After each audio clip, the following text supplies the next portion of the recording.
నమస్తే అండి. ఇవాళ రేవంత్ రెడ్డి మాట్లాడిండు ఒక మాట. బీజేపీ అంటే బ్రిటిషర్ జనతా పార్టీ అట. బ్రిటిష్ వాళ్ళు పెట్టిన పార్టీ ఏందో ప్రజలందరికీ తెలుసు.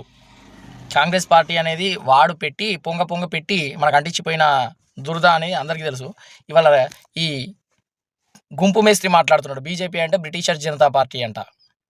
నువ్వు ఒకప్పుడు ఆర్ఎస్ఎస్ కాదా, ఏబీవీపీ కాదా, ఆర్ఎస్ఎస్ కాదా? ఆ పార్టీలకించి ఈ పార్టీలో దూకి ఇప్పుడు మాట్లాడుతున్నావు. ఏ పార్టీ చెంచా తీర్థం తీసుకుంటే ఆ పార్టీ చెంచా అయిపోతావా? మొన్నటిదాకా ఓటుకు నోట్లా దొరికినావు కదా చంద్రబాబు నాయుడు తోటి ఉన్నప్పుడు. అంటే నువ్వు ఏ పార్టీ లేకపోతే ఆ పార్టీ ఒకటి మంచిది. ఇక నువ్వు వెళ్ళొచ్చిన పార్టీ అంటే అప్పుడు ఏం చేసినావు? చంద్రబాబు నాయుడు తోటి ఉండగా అప్పుడు ఒకటి మాట్లాడినావు, తెలుగుదేశం తీర్థం పుచ్చుకున్నావు. అంతకుముందు బీజేపీలో ఉంటివి, ఇప్పుడు బ్రిటిషర్ జనతా పార్టీ అంటున్నావా? నువ్వు ఉన్నట్టు అందరు ఉండరు, విన్నావా?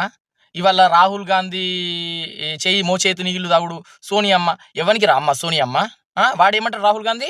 భారత్ మాత హైకోన్ అట. భారత్ మాత హైకోన్ అంటే ఎక్కడ ఉంటున్నాడు? ఏ గడ్డ మీద ఉంటున్నాడు? ఇటలీ మాత వానికి. ఇటలీ సిటిజన్స్ కదా వాళ్ళు, ఇటాలియన్. భారత్ మాత హైకోన్ అంట రాహుల్ గాంధీ మాట్లాడతాడు. వాళ్ళ మోచేయి నీళ్ళు తాగుతున్నావు కాబట్టి వాళ్ళ రాహుల్ గాంధీ ఎన్నిసార్లు అపాయింట్మెంట్ ఇవ్వలేదు నీకు తెలుసు, నాకు తెలుసు. రాహుల్ గాంధీ పోతే బయట కూర్చోబెట్టి ఒక ఎమ్మెల్యేకి ఇచ్చిన వాల్యూ ఇవ్వలేదు నీకు. ఇంకా సిగ్గు లేకుండా మోచేయి నీళ్ళు తాగుతున్నావు.